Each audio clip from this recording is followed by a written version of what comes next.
G'day, good morning, good afternoon. It's Roger Roadside here saying hello. Hello. Listen, I'm going to keep it very short and sweet today. You'll notice that you've got a skywards view at present, and that, you can look up to Holy Jeebus or potentially Trump, depending on who you worship. But you'll know that the reason that is the case is because, I'd still like to make some videos, but my bloody plastic thing's broken, so I still haven't been able to get a phone holder. So, just take in the lovely view of the sky. You'll see it's a very standard Londonish grey day today, yet again. But I just wanted to ask the question, and it's a very simple question. It's how many times do mistakes need to be made and for us to learn from them before we actually flippin' learn from them? Holy Jeebus, I just don't understand. I do understand. Look, saying something like that statement that has been rolled out for the last 5 to I don't know how many years, but it seems like it's been for a while. That straight bat, to any sort of question or ask for any comments about a situation where there's been a clear stuff up, and no one really wants to take responsibility for it, is to say that mistakes were made. It's clear that mistakes were made, and we need to use it as an opportunity to learn from it. Brilliant. Next question. My favourite pasta is spaghetti bolognese. Next question. Yes, we are taking a long time to get the rate gang inquiry set up, but mistakes have been made, and we're looking to learn from them. Next question. Yes, my favourite colour is blue. Next question. Yes, we have run, economically this country into the ground. We've taken tons and tons of money away from defence and also the things that we just need as a society to do well at and to survive. We've taken money away from that, and we've given it to either people that have just come over, or we've given it to people who just say that they've got a headache and they don't want to go to work. So we've raised that side. But look, mistakes have been made. There's no denying that, and we will definitely learn from them. So on and so forth. Like we see it and we hear it day in, day out. And I feel like I'm hearing it probably at least once a week on some sort of major topic. Something that just seems like common sense, but mistakes were made. And, obviously I'm referring more to the latest event, which, has been in the news over the last few days, where obviously the Stockport stabbing, where 3 young girls tragically lost their lives. And there's been an investigation into it, and it was found to see that, at several times, the common sense thing to do would have been to pull this person up and put them either into a safe place, or they needed some sort of help, assistance, restriction, because they were clearly showing signs of violence, of derangement, of the inability to just function like, in quotation marks, a normal human being. And those pieces of evidence were not only available and able for people, whether it be the local schools, whether it be the council, whether it be social workers, this, that and the other, but they were also available to their parents. Their parents knew that this boy was in need of help and was in need of support and was in need of restrainment. And again, it goes down to,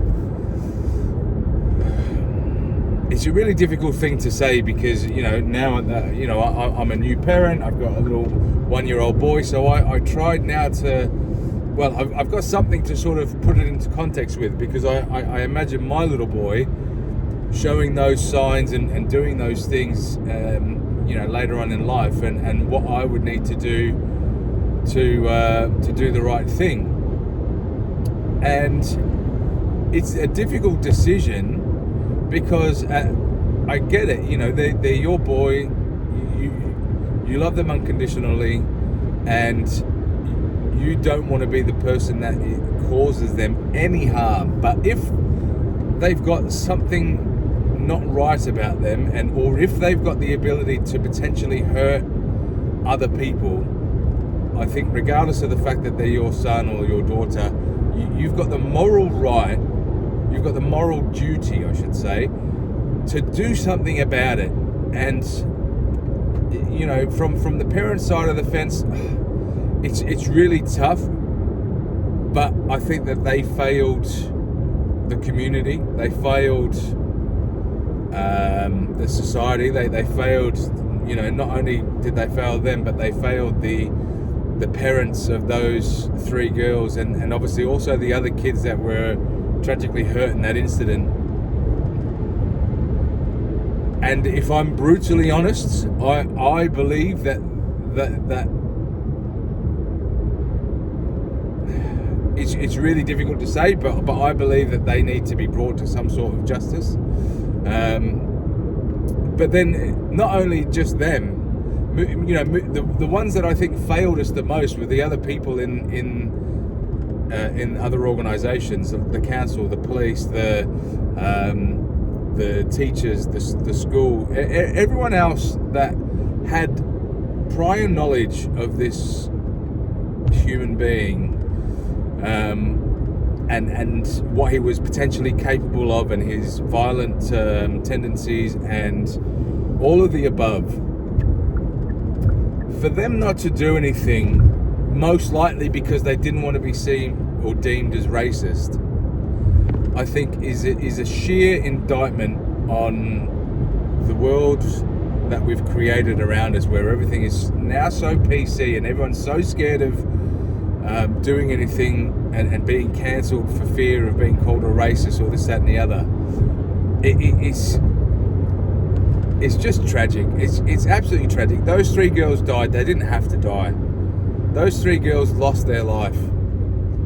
And I hope that every single person that was involved in that boy's life, the one who did these atrocities, each and every person that came into contact with that boy and saw that he had violent tendencies and saw that he was potentially capable of doing harm or doing something wrong, regardless of what scale, even if you write it off as going, well, I didn't think he'd kill people, I didn't think he'd run somewhere and stab up the place, doesn't matter. I hope that they feel like they've got some sort of responsibility to those girls losing their lives, because the reality of the fact is they do.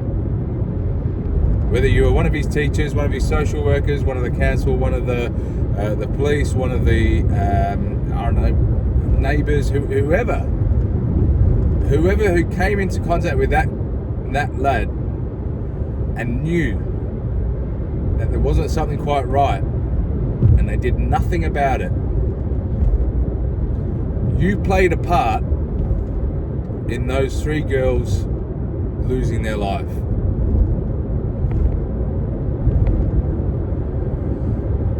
So what do we do about the mistakes made and lessons learned? Are we actually ever going to really learn from these lessons? How are we going to learn from these lessons when we don't make these people accountable for their actions? If that boy's parents don't go to be put on trial, or if the teachers in the school or the principal or the social workers or any of the police that were involved in it, if none of them get brought to any justice, how are we learning a lesson? Is this just yet again another instance where we're just saying the words so that we can move on to the next questions, or so that we can move on to burying our heads back in the sand everything's fine. London is one of the safest places in the world. The UK is the safest place in the world. Diversity is our strength. And then something shit happens. Oh, well, mistakes were made. Lessons will be learned. How many times? What are your thoughts? Get them in the comments. I've been saying this the last couple of times. Look, if you're not subscribed, make sure you subscribe. What are our options here for anyone who's like-minded to myself, who believes that there is some sort of epidemic problem within the community and within the society that we live in, whereby, if I'm brutally honest with you, I don't feel safe walking down the streets. Yeah, okay, yeah, you can argue, well, depending on the streets where you are, obviously if I'm walking down streets in Hem or Hampstead, then I'm usually not too bad, but overall, I think we're on a knife point, we're on a knife edge, where people are not under any disillusion that we've got a struggling police force or police service. We've got an epidemic of shoplifting and looting. We've got an epidemic of sexual assault, physical assault. How is it 2026 and it feels like we're getting worse than what we were back in like 2000? And in 2000, the biggest thing we had to worry about was whether or not our microwave was going to cause the world to have an electronic meltdown at the stroke of midnight. That was the worst thing that was happening to us. Since then, we've had the 9/11s, we've had, countless terrorist acts. We've had the TfL London Tube bombing. We've had wars. We've had economical inflation. We've got, there's so much shit that's happened. It's really hard. I could probably go on for half an hour about all the things that are alarming. But it's hard to even think of a couple of things that are good. Like, have we discovered the cure for cancer since the year 2000? No. 26 years later on? No. We've got AI. AI is good. AI is good, actually. AI is quite good. Has AI discovered the cure for cancer? No. Well, probably not. I mean, look, this is probably something for another video. We probably have discovered the cure for cancer. It's just that people are such cunts that it's probably being withheld. That's probably the truth of it. The truth of it is that it's probably being withheld. We make more money off not having a cure for cancer than what we would if we did have a cure for cancer. So therefore, just repress that. But anyway, I'm delving into a sea of negativity. Look, what are your thoughts? Do you think that lessons will be learned? Are you tired of hearing that statement? What I was trying to say just before this was that, it is important to get your comments down below, because it is a record of how you're feeling. And the more comments that we get down below, the more instances we get where we can see what you, the public, you, people like me, it's not just someone ranting at a camera, whilst it's pointed up at the sky. It's all of us getting behind what we perceive as being common sense and the gaps that are there. So get your comments down below. Make sure you share the video. Make sure you like it. Make sure you subscribe if you're not subscribed. But it is really important to get your views and thoughts. And yeah, I'm interested to read it just myself anyway. But I think it's important to document this and actually have instances where we can say, look, these people have concerns. But we need to have those comments there to begin with. So make sure you get those comments in. I'd really appreciate it. Make sure you're supporting the channel. Helps me out, but it also helps us as a community out. So thank you very much for all the support you've done so far. I'm going to get cracking on, and hopefully we'll have something to put my phone in at another stage. But this is Roger Roadside saying ciao for now. Ciao. Bye.